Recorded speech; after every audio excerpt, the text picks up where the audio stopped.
തൂവൽ പോലെ. രചന ഹരിത പ്രാണ. അവതരണം അഷിക.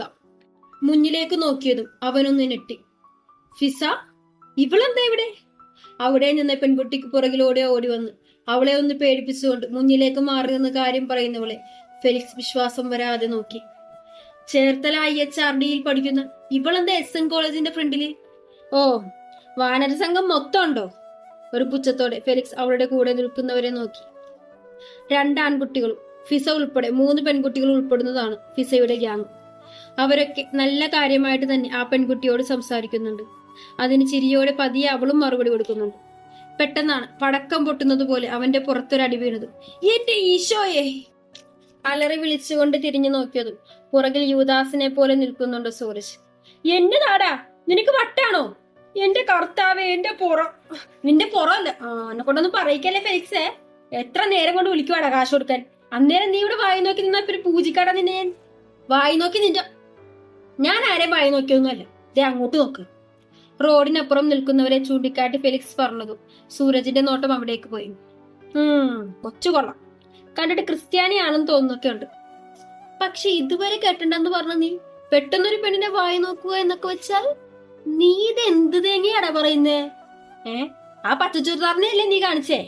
നിന്റെ അമ്മൂമ്മയുടെ പച്ചച്ചുരിദാർ. എടാ പൊട്ടാ, അതിന്റെ അപ്പുറത്ത് നോക്കടാ, എന്റെ പെങ്ങള് ഫിസ. അവളെയാ ഞാൻ നോക്കിയേ. അപ്പോഴാണ് സൂരജ് അതിനപ്പുറം നിൽക്കുന്ന ഫിസയെയും കൂട്ടുകാരെയും കണ്ടത്. അല്ല, അവളെന്താ ഇവിടെ? എനിക്കറിയാവോ. നീ എന്തായാലും ഫോൺ എടുത്തേ, ഒരു പിക്ക് എടുത്തേക്കാം, എപ്പോഴേലും ആവശ്യം വരും. ഫെലിക്സ് പറഞ്ഞത് സൂരജ് വേഗം ഫോൺ എടുത്തു കൊടുത്തു. അവനതിൽ ഫിസയെയും കോളേജിന്റെ ബോർഡും കാണാൻ പറ്റുന്ന വിധത്തിൽ നല്ല 2-3 ക്ലിക്ക് എടുത്തു.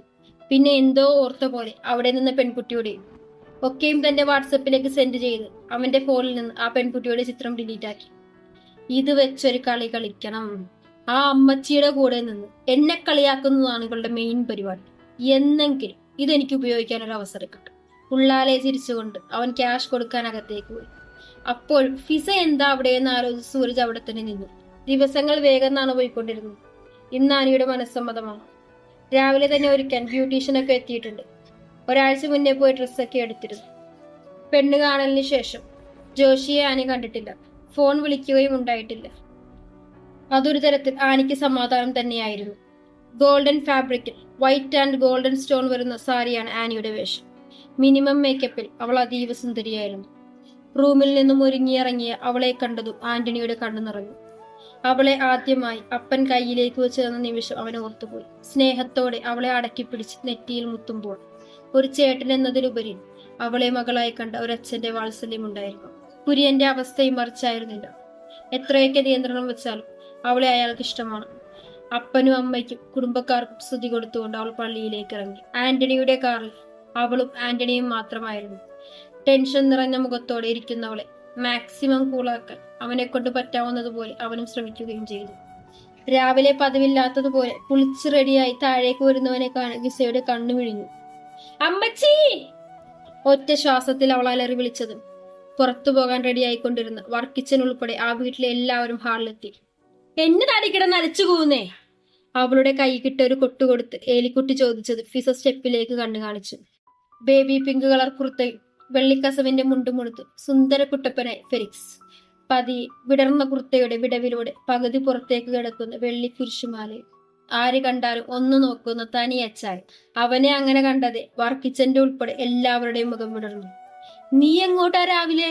എന്റെ ഫ്രണ്ടിന്റെ സിസ്റ്ററിന്റെ മനസ്സമ്മതമാണ് ഇവിടുത്തെ പള്ളിയിൽ വെച്ചിട്ട്. അതിന് പോകുക. നിങ്ങൾ പള്ളിയിൽ നിന്ന് വന്നേ ഉള്ളോ? എല്ലാ സൺഡേയും അമ്മച്ചി ഉൾപ്പെടെ എല്ലാവരും പള്ളിയിൽ പോകും, ഫെലിക്സ് ഒഴികെ. ആള് വല്ലപ്പോഴുമേ പോകും. അതാണ് പെട്ടെന്ന് ഒരുങ്ങി ചെറുക്കനെ കണ്ടപ്പോൾ എല്ലാവരും ഒന്ന് അത്ഭുതപ്പെട്ടത്. ഞങ്ങൾ പോകുന്നതേ ഉള്ളൂ. നിനക്കറിയില്ലേ, പപ്പയുടെ ഫ്രണ്ട് കുര്യൻ, ആളുടെ മോളുടെ മനസ്സമ്മതമാണ്. അതിനായിരിക്കുമല്ലോ നീയും പോകുന്നേ? ആന്നോ?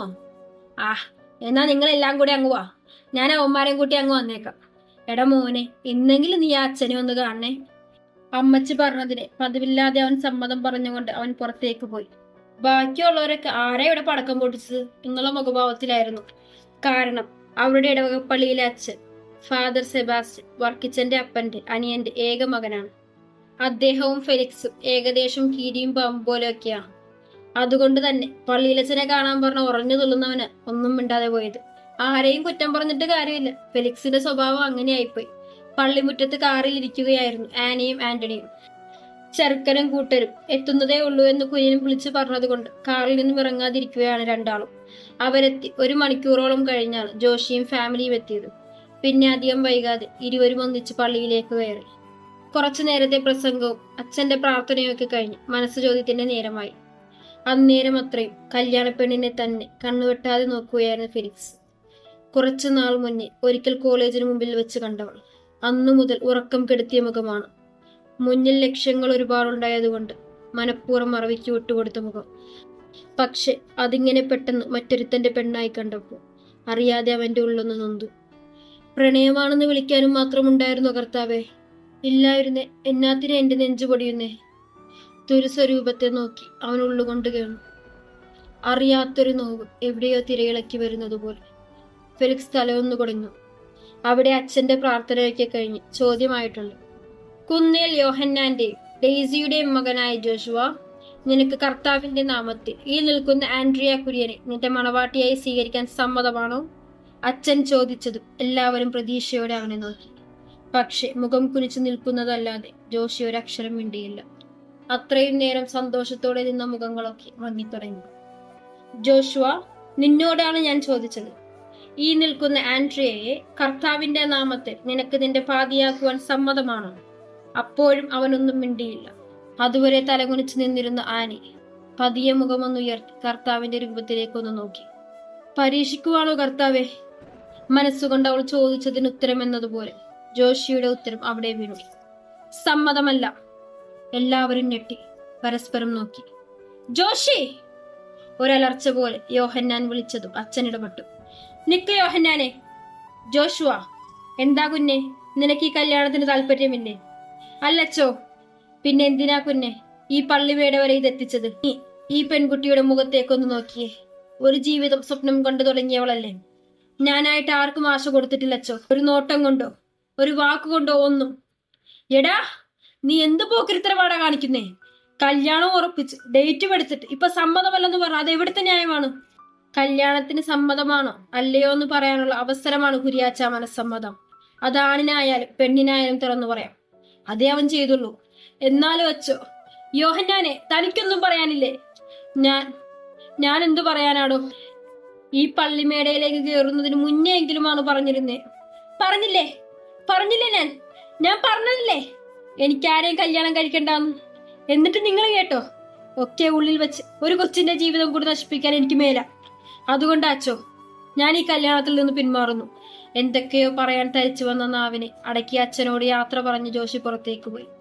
പുറകെ അവനെ വിളിച്ച് അവന്റെ അമ്മയും. ജോണേ, എന്നതാടാ ഇത്?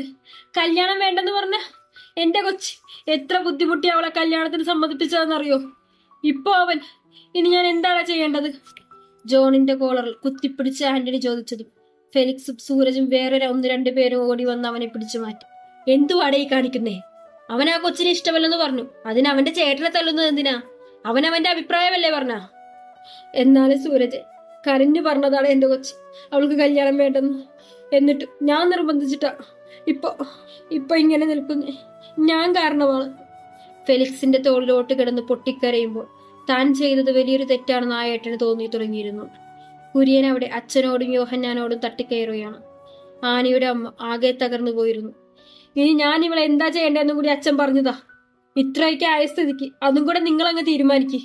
ദേഷ്യത്തിൽ പറഞ്ഞുകൊണ്ട് അവിടെയുള്ള ഒരു ചെയറിലേക്ക് ഇരുന്നു കുര്യൻ. എല്ലാവരും കുറെ നേരത്തേക്ക് മൗനം തന്നെയായിരുന്നു. ആർക്കും എന്ത് ചെയ്യണമെന്നറിയാത്ത അവസ്ഥ.